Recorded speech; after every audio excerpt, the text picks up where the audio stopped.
Alright, guys, so welcome back to what's this channel called again? Hardstyle tutorials.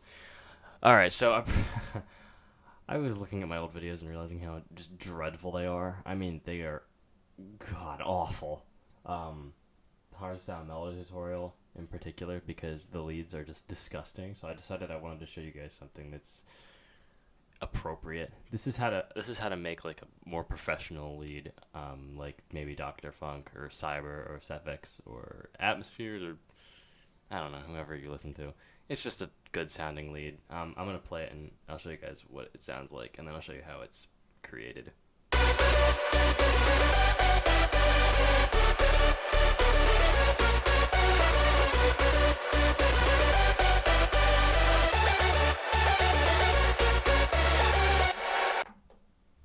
Alright, so that's a melody from one of my new upcoming tracks that no one's ever really heard yet, but it's a pretty good melody with, and this is how it's layered. So it starts with the sub bass. The sub bass is what I already have open. It's just a simple sawtooth wave with a low cutoff. This is a low pass filter right here. Cutoff's turned down. I mean, it's general sub bass. I like to do this with my sub basses because, like, if you play your sub bass, you can kind of mess with the cutoff like this, and it just sounds a lot better than having a simple sine, because you can't really control the cutoff on a sine because there's really no cutoff, but you know what I'm saying. It just sounds nicer because you can. It's more modular, more custom. So this is the first top lead right here. It's just a simple square. You have this square right here. This is the preset. I'll show part A and part B on both these, and I'll run down and show you how all these are. So that's that one. And here's this.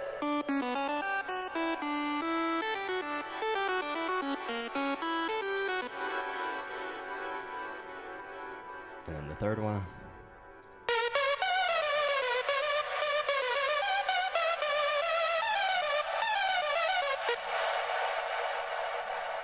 Fourth.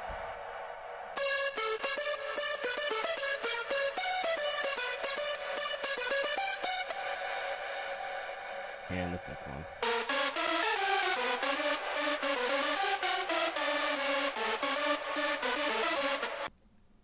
Alright. So that's it for the top lead. The top lead is just a basic, hold on, wait, where's my piano roll at? Here it is. It's just a basic, just not mono, but one note at a time. So there's no notes overlapping each other, otherwise you'd get like that portamento thing, if you know what I'm saying, the bend. So that's the top, and then the chords are right here. The chords look like this. They're just triads, or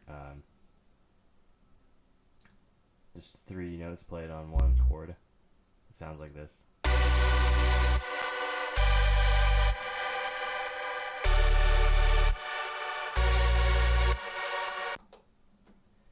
But you can use like I've seen artists use like just two of these. I've seen artists use just four of these, and I prefer three. I like to use three because, like, Phunk, who's someone I look up to, he's supposedly uses three. And it sounds like, you know, when you only have three notes, you have a lot less mud than you would if you had four notes. But sometimes four notes sound better. So, like, for example, I could take this and put it down there, and I could probably have that sound a little bit more professional.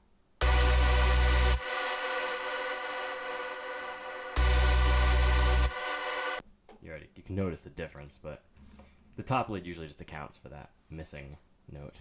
But here's the first chord, what it looks like.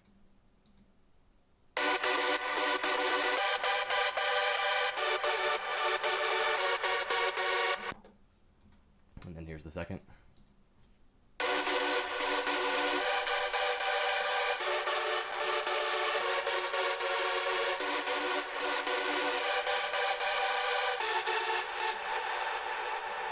Third.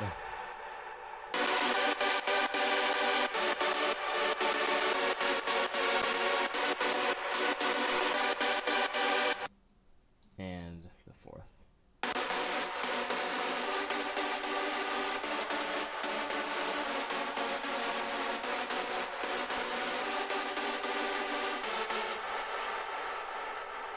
Alright, so that's pretty cool, but let me actually show you some of the mix down, because you might be interested in how that works. I have some, like, other, I have some tracks that aren't actually being used right now. Like, I don't think these two are being used, so I'm going to turn these off. And, actually, let me just play this one. We'll see. So these four are really the only that are used. The third right here is the bass, so this is actually bass. And then these are all named. Let me see if I can make this look a little bit bigger. Okay. So I have the bass right here. We'll just focus on that right now. It's about negative 15 decibels. It's all mono, strictly mono with this knob.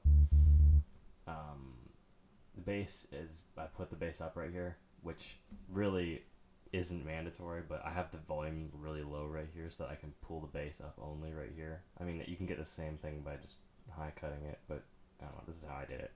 Probably not the best, probably shouldn't do this.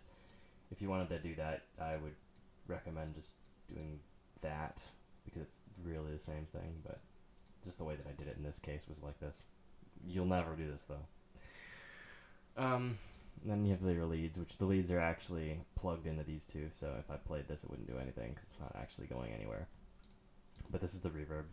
Oh wow, the reverb's actually going into there too.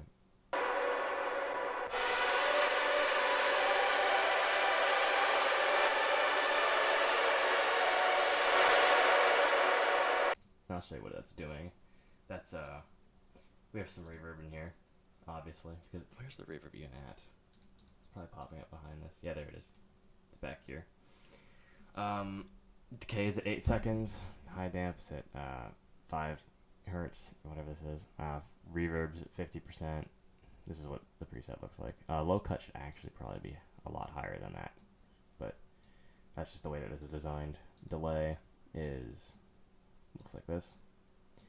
And then I have the limiter right here because when there's like, when the noise is starting to go down, I kind of want the reverb to carry still, so this is what the preset looks like on the limiter.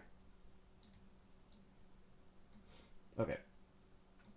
And there's the actual lead out. This is the output on the lead. I have a free filter, which you don't need a free filter. You probably should never even use those, but it's just for, I like to modulate the, it's kind of like a cheat cutoff, but it sounds nice in some cases. This is the Ozone 7 imager. You don't need to use this. You don't need to use Fab Filter. You can really just use parametric EQ to low cut, because I'm pretty sure that's what I did here. Yeah, I just low cutted this. Kickstart, which is, I think, is a mandatory plugin that everyone should buy. It's just for side chaining. I side chain this just a little bit so that the kick has more air. And like air to breathe, I guess. I'll show you the Ozone 7 preset. It looks like this. Just try to give it some stereo imaging to widen it.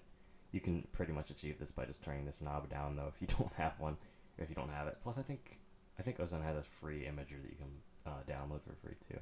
Or you just crack it. I don't know. Up to you. But that's the way that I have the mix going, and then once it's all together it sounds like this.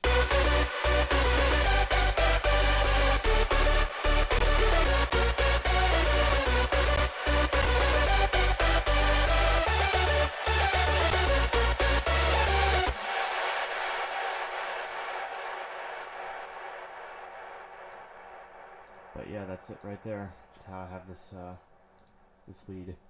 Hopefully that you actually learned something for my channel that isn't garbage, because this lead's a lot nicer than anything else I've ever taught how to make. So hopefully you guys can actually find this useful. Let me know in the comments if you want more, or if you want me to teach anything else that's you're having a hard time with, or if you have an artist that you're looking up to that you just don't know how to make that lead, or you don't know how to make that distorted kick or whatever. Just let me know, and I'll see what I could do tutorial wise. I'll see you guys later.